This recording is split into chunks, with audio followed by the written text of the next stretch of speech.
बदल जाओ वक्त के साथ या फिर वक्त बदलना सीखो। बदल जाओ वक्त के साथ या फिर वक्त बदलना सीखो। मजबूरियों को मत कोसो। मजबूरियों को मत कोसो। हर हाल में चलना सीखो। हर हाल में चलना सीखो। इसी के साथ मैं आप सभी का स्वागत करती हूं आप सभी के अपने अपने फिजिक्स वाला प्लेटफॉर्म पर। हम आज करने जा रहे हैं गरुड़ सीरीज का हमारा चैप्टर जिसका नाम है केमिकल काइनेटिक्स। तो क्या हालचाल मेरे चमकते सितारों, मेरा नाम है शौर्य ग्रोवर और PW test series YT channel पे आप सभी का स्वागत है। जैसे कि मैंने आप सभी बच्चों को बताया, आज हम करने जा रहे हैं chemical kinetics chapter which is very very interesting chapter और यहाँ से बहुत ही इजीली आप स्कोर कर सकते हैं अपने नीट एग्जाम में। अगर मैं बात करती हूँ केमिकल काइनेटिक्स की, तो यहाँ पर ज्यादातर क्वेश्चंस जो होते हैं वो आपको ऑर्डर बेस्ड पूछे जाते हैं। तो let's first of all talk about the most important segment in chemical kinetics. तो बेटा अगर हम केमिकल काइनेटिक्स की बात करें तो ये आपकी क्लास 12th फिजिकल केमिस्ट्री का चैप्टर है और यहाँ से ना आपको न्यूमेरिकल्स पूछे जाते हैं। मतलब न्यूमेरिकल इन दी सेंस हम कह सकते हैं कि जो ज्यादातर आपको क्वेश्चंस देखने को मिलेंगे वो आपको बेटा फर्स्ट ऑर्डर काइनेटिक्स से देखने को मिलते हैं। इसके बाद आप जो देखते हैं क्वेश्चंस वो आपको जीरो ऑर्डर काइनेटिक्स से मिलेंगे। ठीक है, अगर मैं इसके सेकंड पोर्शन की बात करती हूँ, मैम एक तो न्यूमेरिकल काइंड ऑफ क्वेश्चंस आ गए, भी फर्स्ट ऑर्डर रिएक्शन है, ठीक है, यहाँ पे रेट कांस्टेंट के बारे में बताइए, इनिशियल कंसंट्रेशन ए नॉट के बारे में बताइए या भले रेट के बारे में बताइए। इस पे बेस्ड सवाल आपसे पेपर में पूछे जाते हैं। अगर आप अपने PYQs देखोगे तो आपको एक आइडिया भी लग जाएगा। रेस्ट अगर मैं बात करती हूँ भी न्यूमेरिकल्स को छोड़ दीजिए। अगर आप कहते हो ठीक है मैम हमने ये कर लिया है, अब और क्या करें इस चैप्टर में से, छोड़ दीजिए, मतलब ये टॉपिक नहीं छोड़ना है, छोड़ दीजिए। मतलब अगर तुमने ये कर लिया है तो what is the next step, मैं उसकी बात कर रही हूँ। तो बेटा नेक्स्ट स्टेप क्या होगा भी, अगर यार तुमने ये कर लिया तो तुम्हें ना आर्हेनियस इक्वेशन के बारे में भी पता होना चाहिए।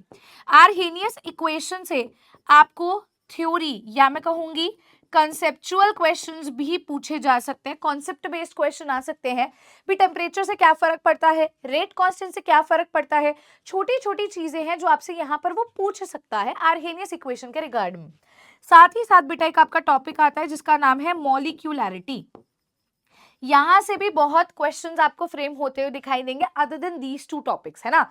साथ साथ आप अगर मॉलिक्यूलैरिटी को पढ़ोगे तो yes you should know about the order of a reaction, इसकी एक्सपेरिमेंटल कैलकुलेशन, इसकी मैकेनिज्म के वाया कैलकुलेशन, मतलब डिफरेंट कैलकुलेशंस जो आप ऑब्जर्व करते हो, है ना, कैलकुलेशंस जो आप ऑब्जर्व करते हो फॉर ऑर्डर, वो भी आपको पढ़ के जाना है। तो इनडायरेक्टली अगर मैं एक बोलूं सीक्वेंस क्या रहेगा इस चैप्टर को पढ़ने का, तो इस तरीके से क्वेश्चंस के टाइम पर आप इस तरीके से फॉलो कर सकते हो भी। यार पहले सवाल तो मुझे फर्स्ट ऑर्डर काइनेटिक्स पे लगाने हैं, फिर मुझे जीरो ऑर्डर काइनेटिक्स के क्वेश्चन करने हैं, फिर मुझे मेरा टॉपिक आर्हेनियस इक्वेशन प्रिपेयर करना है, एंड देन आफ्टर दैट मैं धीरे धीरे अपने अगले सेगमेंट्स पर आते चला जाऊंगा, जैसे कि जो मॉलिक्यूलैरिटी हो जाता है एंड देन ऑर्डर हो जाता है। तो यार ये हमारा एक सीक्वेंस होना चाहिए।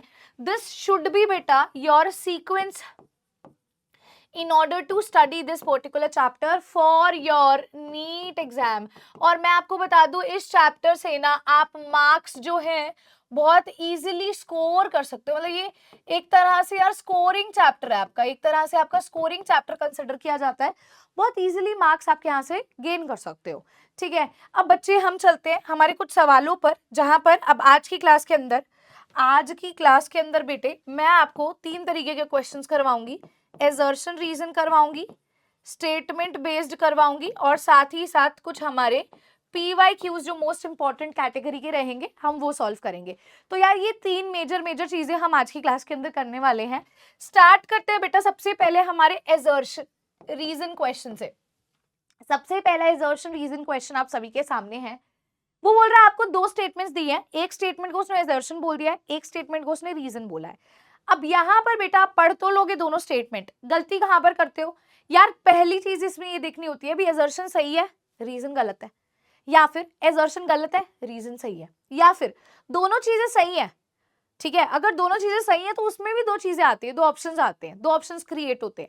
अगर दोनों सही हैं तो रीजन के एजर्शन को एक्सप्लेन कर रहा है या नहीं कर रहा है, या अगर दोनों सही है तो क्या रीजन एक्सप्लेन कर रहा नहीं है एजर्शन को, तो क्यों नहीं कर रहा है, इट इज नॉट एक्सप्लेनिंग, तो डी ऑप्शन आपका वो हो जाता है। तो इस तरीके से बेटा आपके पास कुछ 4 ऑप्शंस है, दोनों स्टेटमेंट सही है या गलत है वो आपको पहचानना है अपने कॉन्सेप्ट के द्वारा, ठीक है।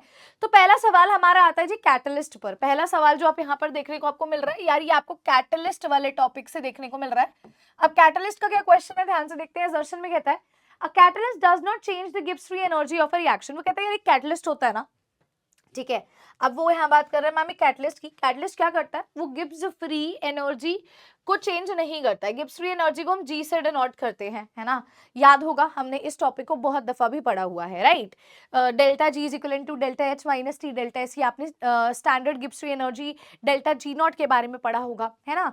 तो change in Gibbs free energy के बारे में आपने क्लास 11th में बहुत पढ़ाई की है। यहाँ पर वो कैटलिस्ट का उससे रिलेशनशिप पूछ रहा है। पहली बात तो बेटा आपको ये पता होना चाहिए भी व्हाट इज कैटलिस्ट, यार कैटलिस्ट होता क्या है। तो कैटलिस्ट बेटा क्या होता है, हम एक ऐसे हम कह सकते हैं सब्सटेंस है जिसको हमने हमारी रिएक्टेंट को प्रोवाइड करवाया ताकि हमारी रिएक्शन जल्दी हो सके। अब आप कहोगे मैम मतलब हमेशा जल्दी होने की संभावना होती है, नहीं बेटा, आप रिएक्शन को धीरे भी करवा सकते हो अगर आप कैटलिस्ट नेगेटिव कैटलिस्ट ले लेते हो तो कैटलिस्ट भी दो तरह के होते हैं। एक होता है पॉजिटिव कैटलिस्ट जो आपकी रेट ऑफ रिएक्शन को बढ़ा देगा, जल्दी करवा देगा, और एक होता है नेगेटिव कैटलिस्ट जो रेट ऑफ रिएक्शन को घटा देगा, धीरे धीरे करवाएगा। तो इट डिपेंड्स बेटा जी आप कौन से कैटलिस्ट का कब यूज करते हो वो डिपेंड करता है, ठीक है। तो मैं यही समझाना चाह रही हूँ कैटलिस्ट का काम क्या होता है, रिएक्शन के रेट को बढ़ाना या रिएक्शन के रेट को घटाना। एक तरह से हम ये कह सकते हैं कैटलिस्ट जो होता है वो किस पे काम करता है, तो बेटा वो अफेक्ट करता है एक्टिवेशन एनर्जी को,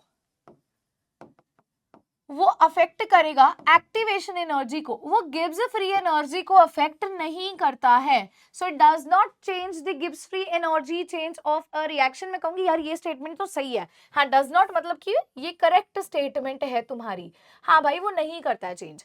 a catalyst alters the activation energy of a reaction, हाँ भाई ये बिल्कुल सही है। भी कैटलिस्ट क्या करता है, एक्टिवेशन एनर्जी को चेंज करता है, बढ़ाता है या घटाता है, अगर उसको स्पीड को बढ़ाना है या घटाना है उस बेसिस पर, ठीक है। तो हाँ ये स्टेटमेंट भी मैम इसकी बिल्कुल सही है। तो अगर आप लॉजिकली इस चीज को देखो तो असर्शन भी बेटा सही है, बेटा आपका रीजन भी सही है। अब सवाल ये उठता है मैम क्या ये रीजन इसको एक्सप्लेन कर रहा है, तो नहीं, इसका तो इससे कोई कनेक्शन ही नहीं है। वहां पे आप गिब्स फ्री एनर्जी की बात कर रहे हो, वहां पर आप एक्टिवेशन एनर्जी की बात कर रहे हो, तो हम ये कह सकते हैं मैम असर्शन सही है, रीजन भी सही है, पर reason is not a correct explanation of assertion, है ना। तो हम यहाँ पर जाएंगे ऑप्शन नंबर 4 के साथ। बेटा आंसर क्या आ जाएगा मैम, यहाँ से ऑप्शन नंबर हमारा 4 आ जाएगा।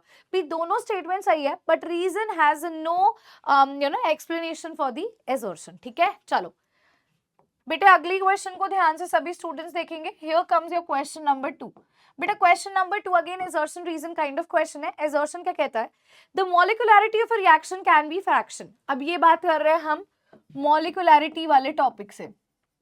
पहली बात ना, मैं क्वेश्चन रीड करने से भी पहले मॉलिक्युलैरिटी के बारे में थोड़ा सा डिस्कस करना चाहती हूँ। बेटा मॉलिक्युलैरिटी क्या होता है, मॉलिक्युलैरिटी का मतलब अगर आपको कुछ नहीं समझ आ रहा है, यार देसी सी बात है, मॉलिक्युलैरिटी आम सी बात है, मॉलिक्युलैरिटी का मतलब है मॉलिक्यूल, ये तो हम समझ पा रहे हैं। अगर भाई हमें नहीं कुछ समझ आ रहा है उस शब्द को ध्यान से देखो, मॉलिक्युलैरिटी का मतलब है मॉलिक्यूल। मॉलिक्युलैरिटी क्या हुआ भैया, टोटल मॉलिक्यूल्स ब्रैकेट में लिख लेना, reactant participating in a reaction,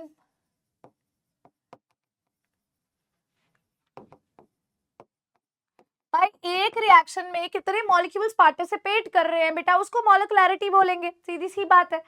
तो मैम अगर उस बेसिस पर हम इसको थोड़ा सा ध्यान से देखते हैं तो मॉलिक्युलैरिटी एक रिएक्शन के अंदर फ्रैक्शन हो सकती है। कैसे होगी फ्रैक्शन, आधा मॉलिक्यूल क्या पार्टिसिपेट करेगा, पूरा ही करेगा ना। पहली बार लॉजिकली सोचकर देखो, आधा भी छोड़ो, 1/2 बोला मैंने। फ्रैक्शन तो कुछ भी नंबर हो सकता है बेटा, क्या मॉलिक्युलैरिटी फ्रैक्शन हो सकती है? So ma'am no, it can not be fractional. यार ये फ्रैक्शनल नहीं हो सकती है, हमको ना अलग कलर कर लेते पेन। हाँ बेटा ये फ्रैक्शनल नहीं हो सकती है, it is always a whole number बेटा, ये होल नंबर होती है, फ्रैक्शनल नहीं हो सकती है। तो यार ये स्टेटमेंट तो हमारी गलत हो जाती है। अब यार अगर हमारा एजर्शन ही गलत हो जाएगा तो हम सीधा सीधा ऑप्शंस में जाते हैं। मैम एजर्शन फॉल्स है तो एक ही ऑप्शन में ऐसा आ रहा है तो ऑप्शन नंबर हमारा सेकंड हो जाएगा, पर हमें रीजन भी रीड करना है। आइए रीजन देखते हैं बेटा। Molecularity of a reaction is determined by the slowest step in the reaction mechanism. तो वो कहता है यार मॉलिक्युलैरिटी किसी भी रिएक्शन के अंदर अगर तुमने आइडेंटिफाई करनी है तो उस रिएक्शन के अंदर जो स्लोएस्ट स्टेप होता है उससे कर सकते हो। तो हाँ यार ये स्टेटमेंट मैम ट्रू है भाई, ये हमारी स्टेटमेंट बिल्कुल सही है। क्यों सही है मैम, क्योंकि जो हमारा स्लोएस्ट स्टेप होता है ना यार, यही बेटा हमारा रेट डिटरमाइनिंग स्टेप होता है। क्या होता है, रेट डिटरमाइनिंग स्टेप होता है, रेट बताने के लिए इसी स्टेप का इस्तेमाल करते हैं जो स्लोएस्ट स्टेप होता है। तो मॉलिक्युलैरिटी भी जांचनी होगी तो आप रेट डिटरमाइनिंग स्टेप यानी कि स्लोएस्ट स्टेप से ही जांचते हो। तो मैम हमारा जो रीजन है वो बिल्कुल सही है, बट एजर्शन हमारा बेटा रॉन्ग हो जाता है, जिसकी वजह से आंसर हमारा यहाँ से क्या आ जाएगा मैम, ऑप्शन नंबर हमें मिल जाएगा 2। चलिए यार अगले क्वेश्चन पे प्रोसीड करते हैं, क्वेश्चन नंबर 3 देखते हैं बेटा। क्वेश्चन नंबर 3 बच्चा आप सभी के सामने ध्यान से देखिएगा, again assertion reason based question है। एजर्शन कहता है the half life of a first order reaction is independent of the initial concentration. अब यार यहाँ पर आपको फर्स्ट ऑर्डर काइनेटिक्स से सवाल दिया गया है, कहां से दिया गया है मैम, फर्स्ट ऑर्डर काइनेटिक्स का सवाल है बच्चा। यहाँ पे वो कहता है half life period first order reaction की। पहली बात, अगर आप में से कई बच्चे नए हैं और उनको नहीं पता मैम ये हाफ लाइफ क्या होती है, तो हाफ लाइफ का मतलब क्या होता है, जब तुम्हारी रिएक्शन आधी हो गई है, हाफ हो चुकी है, मतलब 50% रिएक्शन हैज बीन कंप्लीटेड। भाई तुम्हारी आधी रिएक्शन हो गई है, इसका मतलब क्या है, means half of the reactant is consumed. भाई आधा रिएक्टेंट कंज्यूम होकर के खुद को प्रोडक्ट में कन्वर्ट कर चुका है, आधी रिएक्शन हो चुकी है। तो बेटा यहाँ पर इसका एक फॉर्मूला आता है हाफ लाइफ पीरियड का, जिसको आप टी हाफ या बच्चा टी 50% करके लिखते हो, ये होता है 0.693 बाय में के, ये आपका फॉर्मूला होता है टी हाफ का, ठीक है। तो half life first order reaction की इंडिपेंडेंट इनिशियल कंसंट्रेशन के, क्या इस फॉर्मूला में कहीं पे भी ए नॉट आ रहा है मैम, नहीं आ रहा है, नहीं आ रहा है। तो हाँ जी यार ये स्टेटमेंट तो हमारी ट्रू है, ये स्टेटमेंट तो हमारी ट्रू स्टेटमेंट। आइए देख स्टेटमेंट देखते हैं, आइए बेटे अगले स्टेटमेंट देखते हैं रीजन में। The integrated rate law equation for the first order reaction is T half is equal to 0.693 by K. हाँ भाई यही है, यही है हमारी मेन इक्वेशन से हमने यही इक्वेशन डिराइव की है। तो बेटा बिल्कुल सही आंसर हमारा क्या हो जाएगा, पी मैम एजर्शन भी सही है और रीजन भी सही है, और रीजन इसको एक्सप्लेन भी कर रहा है क्योंकि उसी फॉर्मूला को तो बता रहा है। तो यार यहाँ से ऑप्शन नंबर 3 हमारा क्या हो जाता है मैम, आंसर यहाँ से ऑप्शन नंबर 3 हमारा सही हो जाता है। क्लियर हो गया, अच्छा सवाल था। चलो अगले क्वेश्चन पे चलते हैं, क्वेश्चन नंबर 4 देखेंगे बच्चा आज की क्लास का। क्या क्वेश्चन नंबर 4 है, एजर्शन में क्या कहता है, the unit of a rate constant for a second order reaction is mole per litre per second. Reason में दे रखा है the rate constant depends on the order of a reaction. आ जाओ देखते हैं। पहली बात मैम हमसे यूनिट पूछी गई है रेट कांस्टेंट की, रेट कांस्टेंट को हम के से लिखते हैं, और कौन सी रिएक्शन के लिए पूछी गई है मैम, सेकंड ऑर्डर के लिए, सेकंड ऑर्डर के लिए पूछी गई है। सेकंड ऑर्डर का मतलब ऑर्डर को हम एन से लिखते हैं, तो एन की वैल्यू यहाँ क्या है बेटा 2 है ना। अब मैम हम जानते हैं भी रेट जो होता है एज पर the law of mass action, rate is equal to rate constant into reactant की पावर में मैम उसका आता है ऑर्डर, है ना। ये हमारा क्या होता है एक बेसिक सा फॉर्मूला। अब मैम आपने बोला भी यहाँ पर हम ऑर्डर क्या ले रहे हैं, 2 ले रहे हैं, क्योंकि सेकेंड ऑर्डर काइनेटिक्स है। तो रेट रिएक्शन की क्या होगी, रेट कांस्टेंट के इनटू में रिएक्टेंट की पावर 2। अब बेटा ये क्या, यहाँ पे ये क्या ले रहे हो, ये जो रिएक्टेंट ले रहे हो ये क्या है, ये इसकी कंसंट्रेशन है ना, this is the concentration of a reactant.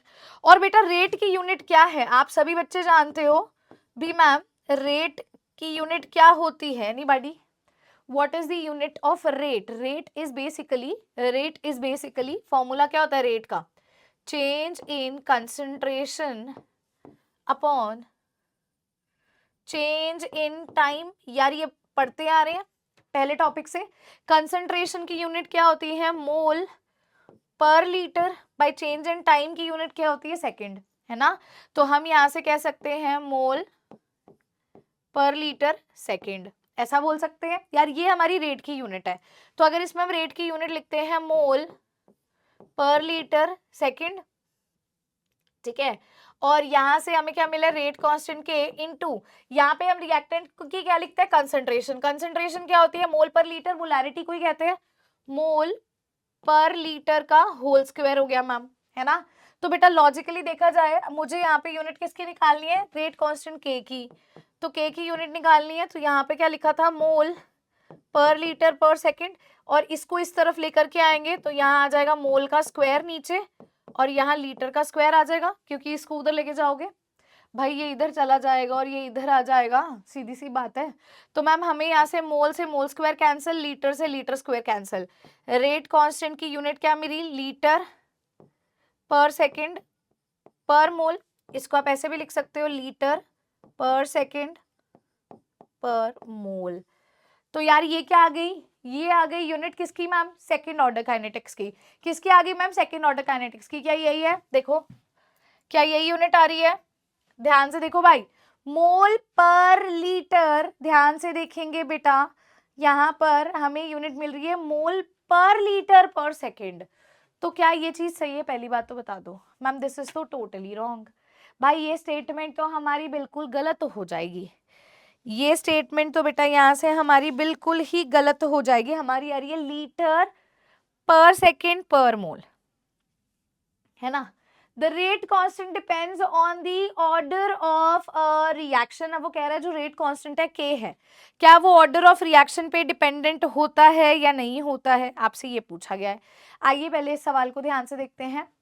मैं एक बार आपका क्वेश्चन भी चेक कर लेती हूँ, ऐसा ना हो, है ना। एक सेकेंड रुको बेटा।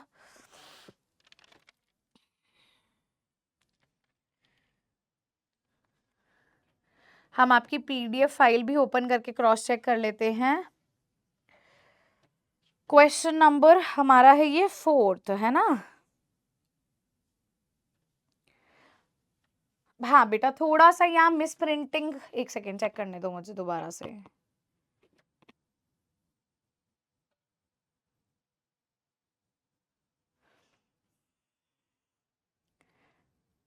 यस बेटा थोड़ी सी यहाँ पर मिस प्रिंटिंग हुई है, मैं यहाँ लिख देती हूँ करेक्ट करके। There is a misprinting बेटा, मैं इसको दोबारा यहाँ लिख देती हूँ, ध्यान से देखते हैं। इट इज मोल लीटर, लो भाई थोड़ी सी बेटा यहाँ पे मिस प्रिंटिंग हुई है, ध्यान से भाई सभी बच्चे देख ले। हाँ अब इसको सही करके लिख लो, थोड़ी सी इधर मिस प्रिंटिंग हुई है, काइंडली करेक्ट इट।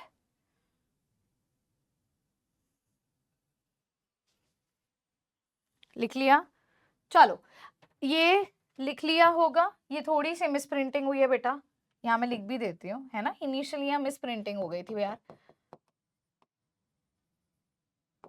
ठीक है तो टेंशन ना लेना बेटा। अब ये चेक करते हैं मैम, मोल इनवर्स लीटर पर सेकेंड, अब ये स्टेटमेंट हमारी ट्रू है।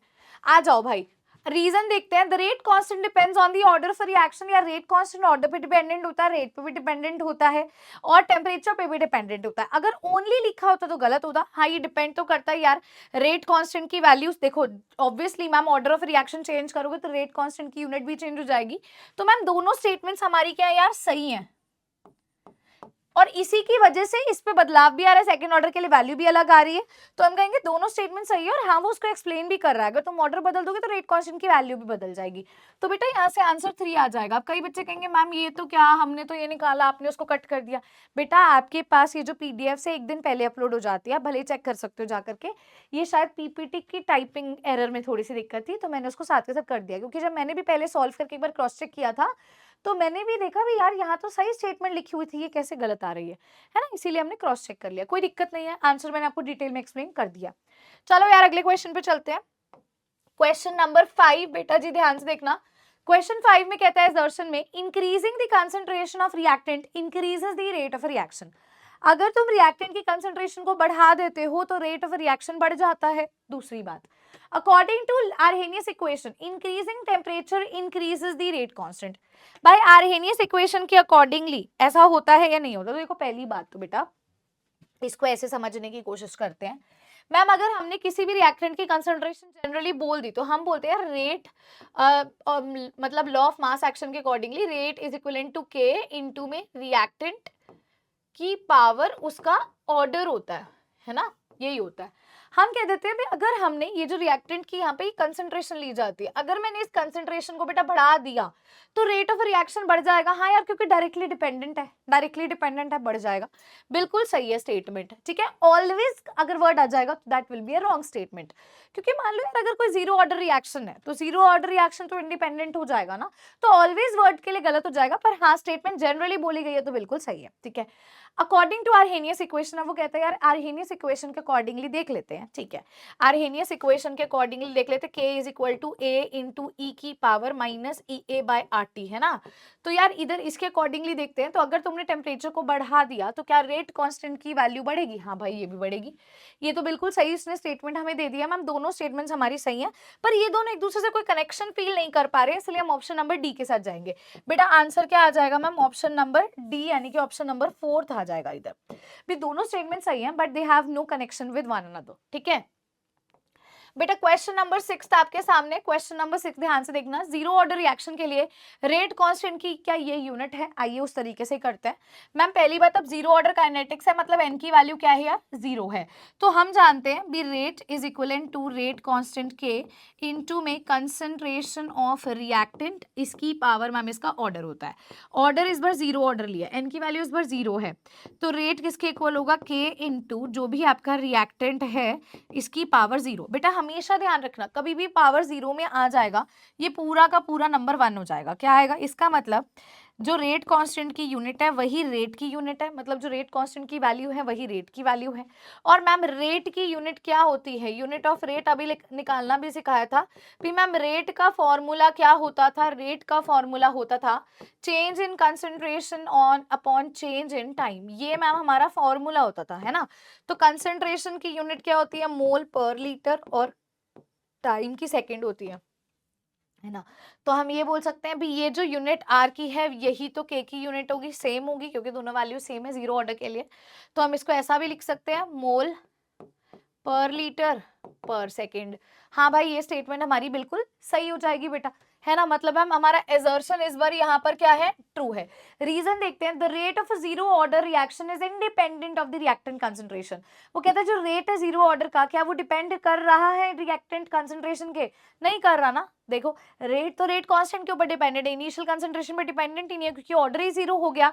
तो मैम इंडिपेंडेंट है, बिल्कुल सही यार, ये स्टेटमेंट भी हमारी बिल्कुल सही है। और एक तरह से देखा जाए इस पर डिपेंड नहीं कर रहा, इस वजह से हमारा आंसर ये आया है। तो हम कह सकते हैं दोनों स्टेटमेंट सही है और वो उसको करेक्टली एक्सप्लेन भी कर रहा है। तो बेटा आंसर यहाँ से ऑप्शन नंबर 3 आ जाता है, क्योंकि इसी फॉर्मूला से तो हमने यूनिट भी उसका कैलकुलेट किया है, राइट। तो बेटा इस तरीके से हमारा आंसर क्या आएगा? ऑप्शन नंबर 3 आएगा। चलिए चलते हैं क्वेश्चन नंबर 7 की तरफ। Here is your बेटा क्वेश्चन नंबर 7। क्वेश्चन 7 में कहता है assertion में a first order reaction is completed in an infinite time। एक फर्स्ट ऑर्डर रिएक्शन उसने बोली है, वो इनफाइनाइट टाइम में कंप्लीट होती है, वो ये कहता है, ठीक है। दूसरी बात वो हमें कहता है the rate of a reaction never becomes zero as the reactant concentration never reaches zero। तो बेटा देखो मैं एक बात बताती हूँ, यस ये बिल्कुल सही स्टेटमेंट है, फर्स्ट ऑर्डर रिएक्शन कभी भी कंप्लीट ही नहीं होती है, चलती चली जाती है, चलती चली जाती है, it never gets completed up, ठीक है। इसमें आप निकाल ही नहीं सकते हो यार, मतलब 100% टाइम पे निकल ही नहीं सकते हैं वैल्यू। ये स्टेटमेंट ट्रू है बेटा, ये वैल्यू बिल्कुल ट्रू है, इसलिए आपने ग्राफ में भी देखा होगा इनफाइनाइट इंटरवल चलता रहता है, ये कंप्लीट नहीं होती है। तो कहते हैं रेट ऑफ रिएक्शन कभी जीरो नहीं होता, क्योंकि रिएक्टेंट कंसंट्रेशन कभी जीरो नहीं ब्रिज करते। तो यार ये भी स्टेटमेंट बिल्कुल सही है, दोनों ही चीजें बिल्कुल सही है और एक दूसरे को एक्सप्लेन भी करिए, जस्टिफाई भी करिए। आंसर ऑप्शन नंबर 3 आएगा। बहुत ही डिफरेंट क्वेश्चन है, फर्स्ट ऑर्डर में ऐसा ही होता है, बाकी केसेस में ऐसा नहीं है यार। आ जाओ क्वेश्चन नंबर 8 को ध्यान से देखना बेटा। क्वेश्चन 8 में assertion में कहता है a reaction with a higher activation energy is always slower than the one with a lower activation energy। यार देखो सीधी सी बात क्या होती है, ठीक है, आपको पता होना चाहिए what is an activation energy. जैसे ये मान लो रिएक्टेंट है बेटा, ये मान लो प्रोडक्ट है बेटा, ठीक है। आपको पता होना चाहिए भी यार ये रिएक्टेंट को इस प्रोडक्ट में कन्वर्ट होने के लिए इतनी एनर्जी मिनिमम चाहिए ताकि वो इस रिएक्शन बैरियर को क्रॉस कर जाए और प्रोडक्ट में कन्वर्ट हो जाए। तो ये जो मिनिमम अमाउंट ऑफ एनर्जी है, ये जो मिनिमम अमाउंट ऑफ एनर्जी है required by reactant molecule in order to convert in product, बेटा इसी को तो एक्टिवेशन एनर्जी कहते हैं, यही तो एक्टिवेशन एनर्जी हमारी होती है। तो बेटा देखो आपको पता होना चाहिए, अब आप जब जब देखो बेसिकली ना क्या करते हो, एक कैटलिस्ट का इस्तेमाल करते हो, है ना। तो अगर कैटलिस्ट, ठीक है, एक्टिवेशन एनर्जी को लो कर देती है तो रिएक्शन फास्ट हो जाती है। अगर कैटलिस्ट एक्टिवेशन एनर्जी को क्या कर दे, हाई कर दे तो रिएक्शन क्या हो जाएगी, स्लो हो जाएगी, उसको और लंबा समय लगेगा। तो जितनी कम एक्टिवेशन एनर्जी उतनी जल्दी रिएक्शन होगी। तो वो कहते हैं reaction with higher activation energy slow होती है then the reaction with lower activation energy. हाँ यार, ये तो बिल्कुल सही बात है भाई। पॉजिटिव कैटलिस्ट लोगे तो वो एक्टिवेशन एनर्जी को कम कर देगा, रिएक्शन जल्दी हो जाएगी, फास्ट हो जाएगी। जितनी ज्यादा एक्टिवेशन एनर्जी होगी उतना समय उसको लगेगा कन्वर्ट होने में प्रोडक्ट में, ठीक है। The rate of reaction depends only on activation energy. अब वो कहते हैं यार किसी भी रिएक्शन का जो रेट है वो सिर्फ और सिर्फ एक्टिवेशन एनर्जी पे डिपेंडेंट होता है क्या? तो मैम इसका आंसर आएगा नहीं, वो ओनली तो नहीं आएगा मैम, वो टेम्परेचर पे भी डिपेंडेंट होता है, वो फ्रीक्वेंसी फैक्टर पे भी डिपेंडेंट होता है, भाई कितने मॉलिक्यूल्स हैं यार, इन पे भी डिपेंडेंट होता है। तो ये स्टेटमेंट गलत होती है, सिर्फ एजर्शन सही होगा। Assertion is true but reason is false. बेटा आंसर ऑप्शन नंबर हमारा यहाँ से 1 आ जाता है। आंसर क्या आएगा बच्चा? आंसर आएगा ऑप्शन नंबर 1। चलिए चलते हैं हमारे अगले क्वेश्चन की तरफ। क्वेश्चन नंबर 9 बेटे आप सभी के सामने, ध्यान से देखिएगा। The rate of reaction doubles when the temperature increases by 10 degree Celsius. भाई रेट डबल हो जाता है जब तुम्हारा टेम्परेचर जो है 10 डिग्री सेल्सियस और बढ़ जाएगा। The fraction of molecules with energy greater than the activation energy increases exponentially with temperature. तो यार अब देखो, अब ये तो मैं सीधी सी बात बताऊंगी, रेट ऑफ रिएक्शन डबल होता है जब टेम्परेचर इंक्रीज होता है 10 डिग्री सेल्सियस से, बिल्कुल सही चीज है। और फ्रैक्शन ऑफ मॉलिक्यूल ज्यादा एक्टिवेशन एनर्जी से इंक्रीज करता है एक्सपोनेंशियली विद टेम्परेचर। तो ये बेटा वो हमारा कनेक्शन है जहां पर हम कहते हैं भी रेट कांस्टेंट जो है वो टेम्परेचर डिपेंडेंट होता है। और ये हम किसके बेसिस पर इस स्टेटमेंट को बोल पा रहे हैं? तो वो है जी हमारी आर्हेनियस इक्वेशन। दोनों ही स्टेटमेंट सही हैं, बेस्ड ऑन आर्हेनियस इक्वेशन है और रीजन उसको करेक्टली एक्सप्लेन भी कर रहा है यार। तो हमारा आंसर क्या आ जाएगा? Option number 3। चलो क्वेश्चन नंबर 10 ध्यान से देखना बेटा। क्वेश्चन 10 में कहता है the rate determining step of reaction is the fastest step, the rate of reaction is determined by the slowest step. भाई पहली बात तो जो रेट डिटरमाइनिंग स्टेप होता है उसको हम एलिमेंट्री स्टेप भी कहते हैं, ठीक है। और ये बेटा फास्टेस्ट स्टेप नहीं होता, ये स्लोएस्ट स्टेप होता है, ये स्लो स्टेप होता है, स्लो स्टेप होता है rate determining step, elementary step होता है। तो ये स्टेटमेंट तो यार गलत है। The rate of reaction is determined by the slowest step, ये स्टेटमेंट बिल्कुल सही है। तो एजर्शन गलत होगा और रीजन सही होगा। तो ऑप्शन नंबर 2 हमारा यहाँ से सही आंसर आ जाएगा जी। इस क्वेश्चन को लेकर आंसर आ जाएगा बेटा ऑप्शन नंबर 2। चलिए चलते हैं हमारे 11th क्वेश्चन पे, तब तक के लिए आप इसको नोट कर सकते हो बेटा। चलिए क्वेश्चन नंबर 11 देखते हैं बेटा। क्वेश्चन नंबर 11 में क्या बोला गया है? एजर्शन में कहता है the activation energy of a catalysed reaction is lower than that of uncatalysed reaction. Reason है a catalyst provides an alternative pathway with lower activation energy. तो यार यहाँ पे अगेन कैटलिस्ट बेस्ड क्वेश्चन आपको यहाँ पर दिया गया है, ठीक है। एक्टिवेशन एनर्जी रिएक्शन की लोअर होती है then that of uncatalysed reaction. हाँ देखो, कैटलिस्ट का यूज करते हो उससे एक्टिवेशन एनर्जी कम होती है तो रिएक्शन फास्ट होती है। अनकैटलाइज मतलब नॉर्मल जा रही थी तो नॉर्मल स्पीड पर है, पर जल्दी करने के लिए तुमने एक्टिवेशन एनर्जी को लो किया है। तो यार ये स्टेटमेंट तो बिल्कुल सही है। A catalyst provides an alternative pathway with lower activation energy. हाँ एक्टिवेशन एनर्जी लो कर देगी, फास्ट रिएक्शन हो जाएगी, तो ये स्टेटमेंट भी सही है। और ये इसको करेक्टली एक्सप्लेन भी कर रहा है बेटा, क्योंकि कैटलिस्ट ही एक तरह से फंडामेंटल की तरह काम यहाँ कर रहा है। तो आंसर ऑप्शन नंबर 3 हो जाएगा। ये उसी ग्राफ से बेटा हमने आंसर कर दिया। बेटा क्वेश्चन नंबर 12 आपके सामने, ध्यान से देखिएगा। अब ये जो रिएक्शन है ये स्यूडो फर्स्ट ऑर्डर रिएक्शन है। स्यूडो का मतलब क्या होता है? आम भाषा में समझो, इट मीन्स फेक। मतलब अगर मैं तुम्हें बोलती हूँ स्यूडो हैप्पीनेस, मतलब मैं तुम्हें नकली खुशी दिखा रही हूँ। स्यूडो स्माइल मतलब नकली हंसी दिखा रही हूँ, हंस के दिखा रही हूँ, पर internally I am not happy, है ना। तो बेटा एजर्शन में भी वही बोल रहा है, a pseudo first order reaction behaves as the first order. यार भी जो स्यूडो फर्स्ट ऑर्डर होता है, क्या वो स्यूडो फर्स्ट ऑर्डर जो होता है वो फर्स्ट ऑर्डर की तरह बिहेव करता है ना। दूसरा वो कहता है one reactant is present in axis and does not affect the rate significantly. तो बेटा नहीं, वो बिहेव नहीं करता है फर्स्ट ऑर्डर की तरह, ये गलत स्टेटमेंट है। वो होता है फर्स्ट ऑर्डर, ये सही स्टेटमेंट है, ठीक है। One reactant is present in axis, जो एक्सिस में प्रेजेंट होता है ना, हम उसको कांस्टेंट ले लेते हैं। मतलब मान लीजिए आपके पास 2 रिएक्टेंट है जिसमें से जो एक्सेस में प्रेजेंट होता है, जैसे मान लो वाटर है, तुमने उसको कांस्टेंट ले लिया, तो तुम्हारे पास क्या बचेगा भाई? तुम्हारे पास एक ही रिएक्टेंट बचेगा, ठीक है, जिसकी वजह से उस पर ऑर्डर डिपेंडेंट होगा। तो हम ऐसे कर लेते हैं। तो बेटा यहाँ पे एक्सेस वाले को हम क्या कह देते हैं? भी हमने क्या ले लिया था? हमने कांस्टेंट ले लिया था। एक्सेस वाले के केस में बेटा जी हमने उसको क्या ले लिया है? कांस्टेंट ले लिया है ना। तो pseudo first order reaction behaves as a first order reaction, sorry speaking again, pseudo first order reaction behaves as a first order reaction. हाँ बेटा ये बिल्कुल सही स्टेटमेंट हो जाएगी, फिर वो हाँ उसकी तरह बिहेव करता है first order. Behave in the sense last में जब आप देखते हो कि तुमने एक को कांस्टेंट ले लिया तो सिर्फ एक ही रिएक्टेंट पे डिपेंडेंट होगा, क्योंकि मैंने अभी आपको क्या बोला भी, इनिशियली बेटा आपके पास दो रिएक्टेंट है जिसमें से मान लीजिए वाटर है जो एक्सेस में प्रेजेंट है, तो तुमने इसको कांस्टेंट ले लिया, तो तुम्हारी जो रेट ऑफ रिएक्शन है सिर्फ एक ही रिएक्टेंट पे डिपेंडेंट होगी, इसलिए वो फर्स्ट ऑर्डर काइनेटिक्स की तरह बिहेव करती है। तो ये स्टेटमेंट सही है।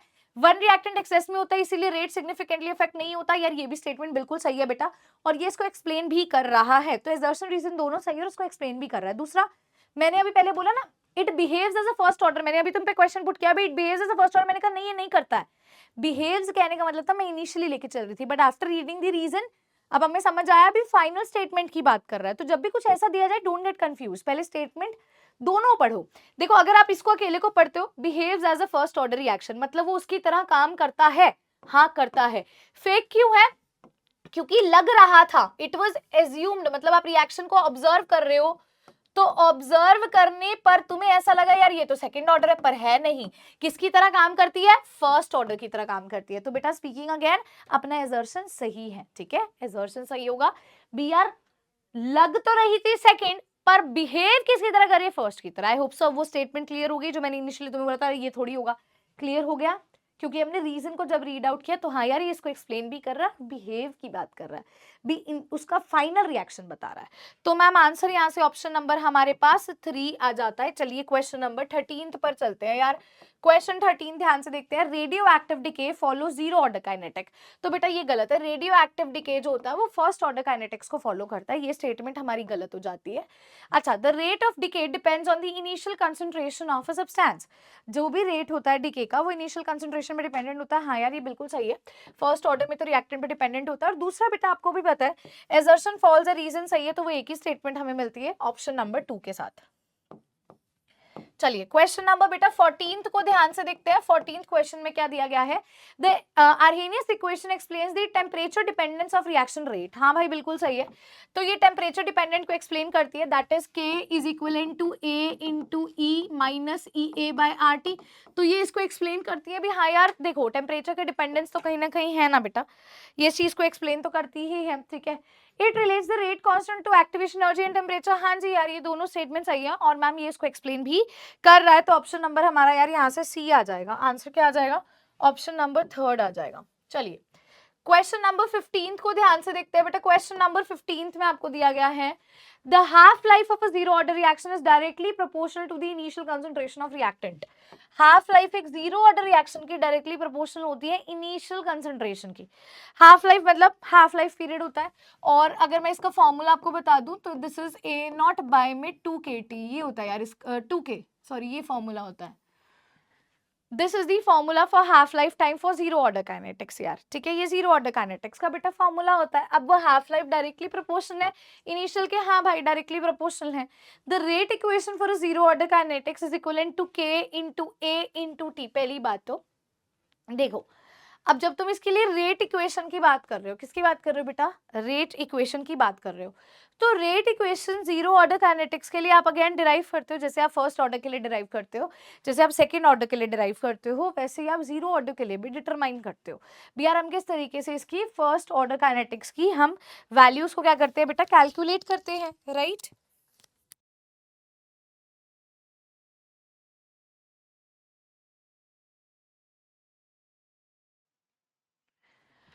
तो देखो बेटा rate equation zero order reaction के लिए K is equivalent to AT, ये स्टेटमेंट तो गलत हो जाएगी। हमने यहाँ पे A तो लिखा ही नहीं है, A0 और AT का कनेक्शन होता है, K के साथ रिलेशन होता है, ये इक्वेशन तो आधी है, आधी अधूरी है यार, ये तो गलत हो जाएगा ना, ये तो गलत हो जाएगा। तो मैम एजर्शन सही है, रीजन गलत है, आंसर ऑप्शन नंबर 1 आएगा।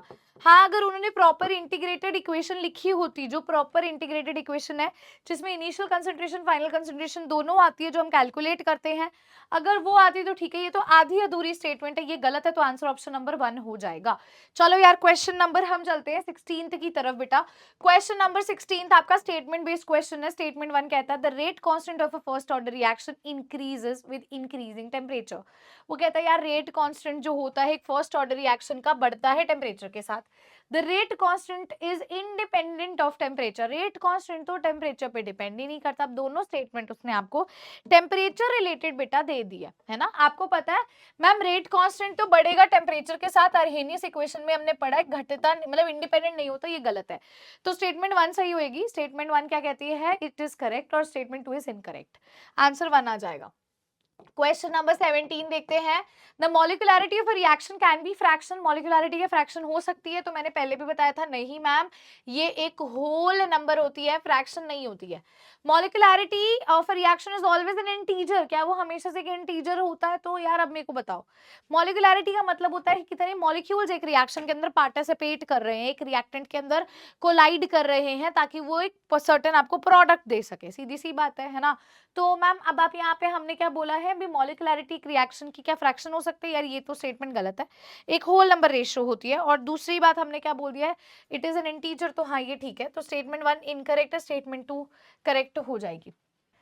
बेटा जी इस क्वेश्चन को ना एक बार हम थोड़ा सा और समझने की कोशिश करते हैं। मॉलिक्युलरिटी रिएक्शन की फ्रैक्शन हो सकती है, तो no it can not be fractional, ये मैंने पहले ही बता दिया था। Molecularity is always an integer, यार ऑलवेज एंड पॉजिटिव इंटीजर आएगा ना, तो ये स्टेटमेंट बेटा आपकी सही है। ऑलवेज एन इंटीजर, अब यार इंटीजर में नेगेटिव वैल्यू तो नहीं हो सकती। मॉलिक्युलरिटी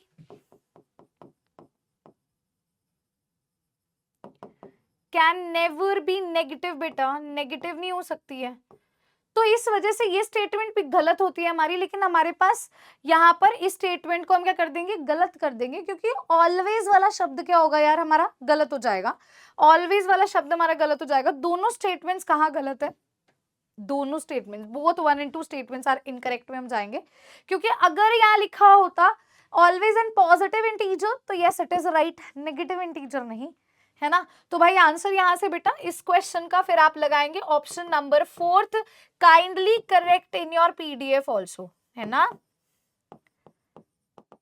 पीडीएफ नोट्स जो आपके होंगे ना फाइनल वाले, उसमें भी करेक्ट कर लेना बेटा, क्योंकि ये नेगेटिव नहीं हो सकते हैं इस वजह से। चलिए चलते हैं हमारे अगले क्वेश्चन की तरफ। क्वेश्चन नंबर 18 देखते हैं बेटा। वो हमें कहता है half life of a first order reaction depends on initial concentration of reactant. यार फर्स्ट ऑर्डर की जो हाफ लाइफ है टी हाफ, वो है 0.693 बाय में के, तो डिपेंड करती है इनिशियल कंसंट्रेशन पे। No ma'am, half life of first order reaction is independent of initial concentration. हाँ नहीं डिपेंड करती है, तो स्टेटमेंट 1 इनकरेक्ट है, स्टेटमेंट 2 करेक्ट है बेटा। ऑप्शन नंबर 2 अपना यहाँ से फिर से क्या हो जाएगा यार, सही हो जाएगा।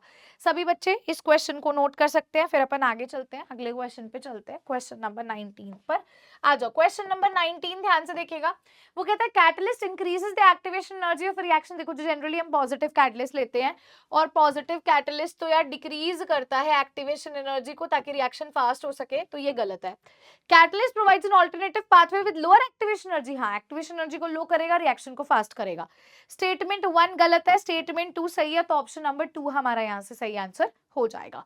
चलिए क्वेश्चन नंबर 20 देखते हैं बेटा। क्वेश्चन नंबर 20 में हमें क्या दिया गया है, the unit of a rate constant for a first order reaction is पर सेकंड। यूनिट हमें रेट कांस्टेंट की फर्स्ट ऑर्डर रिएक्शन की दी है, तो आइए मतलब n की वैल्यू इस बार क्या लेनी है, 1 लेनी है।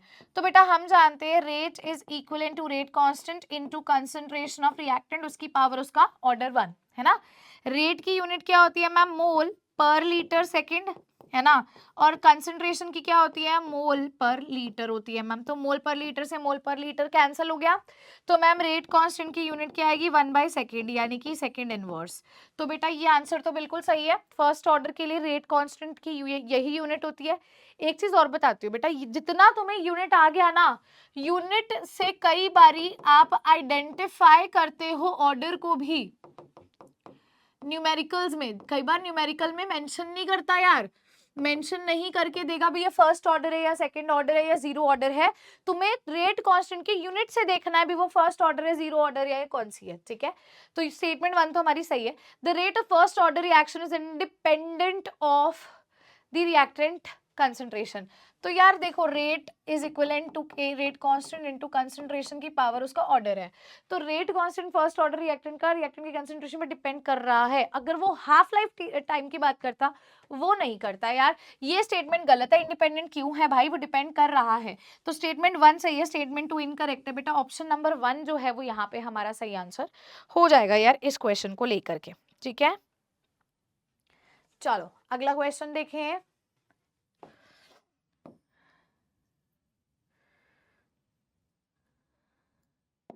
बेटा अगला क्वेश्चन, क्वेश्चन नंबर 21 आ गया, आ जाओ बेटा। Pseudo first order reaction is one where the reactant depends on more than one reactant concentration.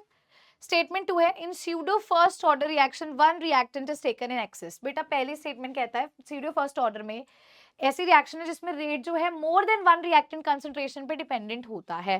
पहली चीज वो ये आपको बोलने की कोशिश करना है, तो हाँ यार वो दोनों पे डिपेंडेंट होता है। स्यूडो फर्स्ट ऑर्डर में एक रिएक्टेंट को हम एक्सेस में लेते हैं इसलिए उसको कांस्टेंट कंसिडर करते हैं, तो दोनों ही स्टेटमेंट बेटा आपकी यहाँ पर सही हो जाएंगी।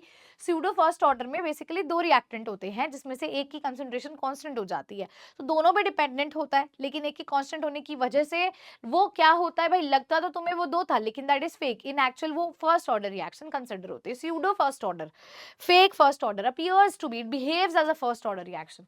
तो बेटा आंसर ऑप्शन नंबर 3 हो जाएगा। बेटा अगला क्वेश्चन, क्वेश्चन नंबर 22 आपके पास है, the rate determining step is the fastest step in a reaction mechanism. नहीं बेटा, रेट डिटरमाइनिंग स्टेप आपका स्लोएस्ट स्टेप होता है, हमेशा ध्यान रखना, ये गलत है। Rate determining step is the slowest step, हाँ जी वो स्लोएस्ट स्टेप होता है, तो स्टेटमेंट 1 गलत है, स्टेटमेंट 2 सही है। ठीक है, तो बेटा आंसर ऑप्शन नंबर 2 हो जाएगा। बेटा क्वेश्चन नंबर 23 आपके सामने है, न्यूमेरिकल बेस्ड क्वेश्चन है, ये पीवाईक्यूज वो है जो मोस्ट इंपॉर्टेंट है। Rate constant first order reaction के लिए उसने आपको दे दिया है, टाइम बताना है to reduce 2 gram of the reactant to इतना, मतलब कि ये इनिशियल कंसंट्रेशन है, ये फाइनल कंसंट्रेशन है। बेटा फॉर्मूला क्या होता है, rate constant is equivalent to 2.303 by T log to the base 10 initial concentration by final concentration. ऐसे चलेंगे क्या, बोलो जी, कुछ याद आ रहा है? ठीक है, पक्का देखो ध्यान से भाई, क्वेश्चन को ध्यान से पढ़ने की कोशिश करो तो ही तुमसे चीजें सॉल्व हो पाएंगी बेटा। यहाँ पे हमें टी निकालना है तो टी यहाँ लिख देते हैं, 2.303 डिवाइडेड बाई के की वैल्यू कितनी है 4.606 इंटू 10 की पावर -3 इंटू में log टू द बेस 10, पहले कितना था 2, बाद में कितना हो गया 0.2, तो इसका 0.2 का 10 ऊपर चला गया।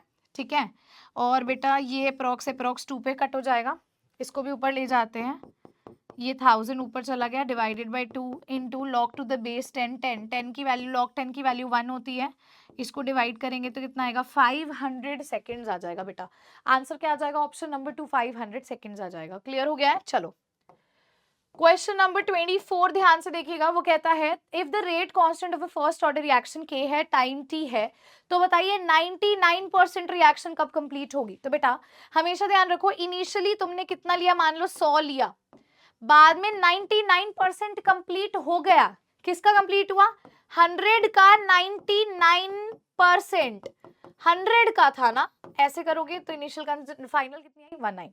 अब बेटा यहाँ से हम इसको सॉल्व करते हैं, तो हमें पता है t इज इक्वलेंट, अच्छा t की वैल्यू में निकालना है, t is equivalent to 2.303 by में k log to the base 10 a not by में 80, तो 2.303 बाय में k log to the base 10, initially तुमने 100 लिया था, 99% कंप्लीट हो गया, तो कितना बचा था, 1 बचा था। अब मैम इस 100 को हम ऐसा लिख सकते हैं 2.303 बाय के log टू द बेस 10, 10 का स्क्वायर लिख सकते हैं, हाँ कुछ भी नंबर पावर में होती है वो आगे आ जाती है, तो 2.303 बाय के इंटू में 2 आगे आ गया, log to the base 10 10, log 10 की वैल्यू बेटा 1 होती है, इसको सॉल्व करो 4.606 बाय में क्या आ गया, k आ गया, ये क्या आ गया t 99% तुमने निकाल लिया है, 4.606 बाय में k, ऑप्शन नंबर 3 सही हो जाएगा। चलो जी, अब कई बच्चे कहेंगे मैम आपने 100 से माइनस क्यों किया, बेटा हम ऐसे ही तो करते, कितना रह गया और किसका था, इनिशियल का 99% था इसलिए मल्टीप्लाई किया। ठीक है, चलो 25th क्वेश्चन ध्यान से देखते हैं, rate constant of reaction varies with temperature accordingly, ये उसने आपको ln की टर्म्स में लिख दिया है, where a is the pre exponential factor है, e एक्टिवेशन एनर्जी है, प्लॉट ln k का 1/t किया है विद द स्लोप की वैल्यू बतानी है, यार स्लोप क्या होगा। तो बेटा देखो आपको जो है y इज इक्वलेंट टू, ये क्या है mx है, x क्या है 1/t है, y क्या है ये है, इसको ऐसे प्लॉट करेंगे, ये ln k है, यहाँ क्या है 1/t है, तो बेटा पहली बात तो ये क्या है इंटरसेप्ट होता है, यहाँ पे कट कर रहा है, ये क्या है ln a है, ठीक है, और ये नेगेटिव में है, ये कितनी है नेगेटिव में, माइनस ई ए बाय में आर है, ये क्या है भाई एम है, इसको क्या कहते हैं भाई स्लोप कहते हैं, तो minus E A by R आ जाएगा। आंसर बेटा आएगा ऑप्शन नंबर 2। बेटा y is equal to m x plus c करके अगर करोगे, ये नेगेटिव साइन है मतलब डिक्रीजिंग स्लोप है, मतलब ऐसी स्लोप जाएगी। इस तरीके से बच्चा आपके ये वाले क्वेश्चन जो है वो सॉल्व होते हैं, बहुत ही ईजी, बहुत ही डायरेक्ट आंसर है यार इसका। चलिए अगले क्वेश्चन पे चलो। क्वेश्चन नंबर 26 ध्यान से देखिएगा। For a first order reaction time taken for the completion of 99% reaction approximately कितना परसेंट होगा हाफ लाइफ टाइम के। तो यार देखो सीधी सी बात है मैम, अगर हम बोलें k is equal to 0.693 by में t हाफ होता है ना। अगर मैं 99.9% कंप्लीशन के लिए बोलूं तो a नॉट अगर आप 100 बोलते हो है ना, और at क्या बोलते हो 99.9% कंप्लीट हो गया, किस में से हुआ माइनस करा, इनिशियल 100 में से था, ये कितना आएगा यहां से,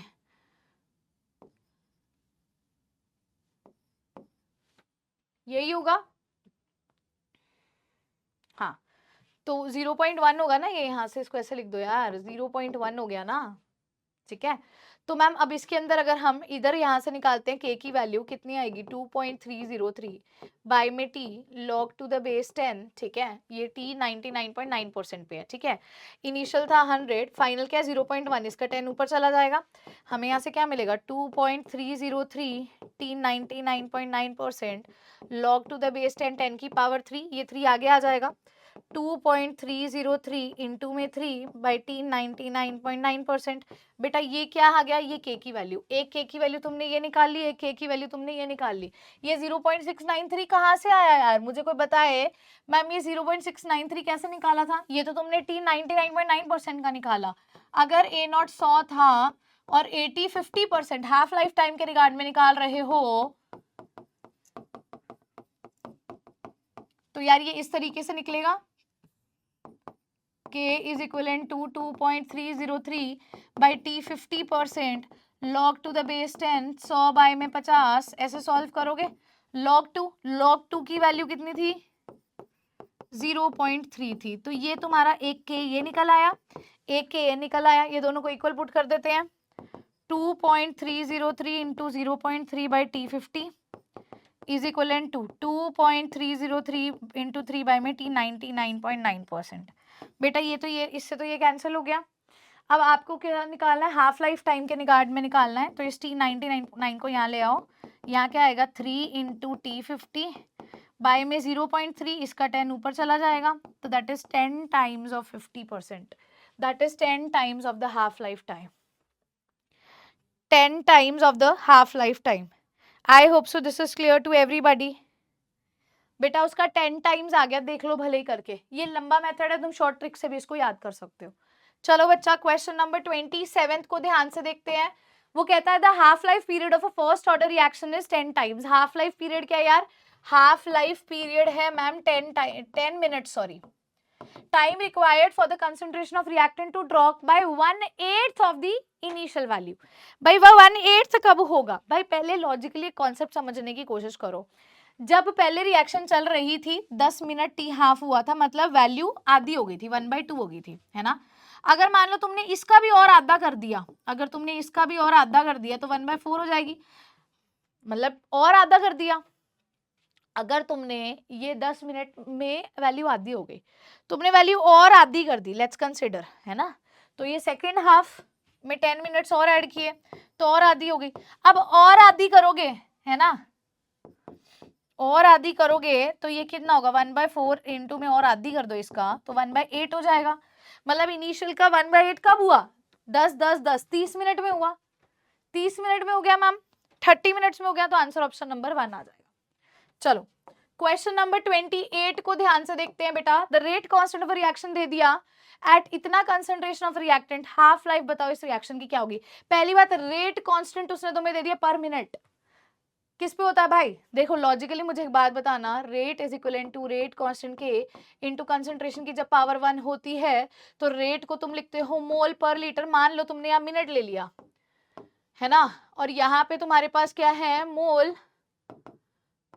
पर लीटर। बेटा ये तो कैंसिल हो गया, तो रेट कांस्टेंट किस में आया, मिनट इनवर्स में आया, मतलब फर्स्ट ऑर्डर काइनेटिक्स की बात हो रही है। तो फर्स्ट ऑर्डर काइनेटिक्स के लिए टी हाफ कितना होता है, 0.693 बाय में के होता है, 0.693 बाय में के की वैल्यू कितनी है 1.5 इंटू 10 की पावर -2।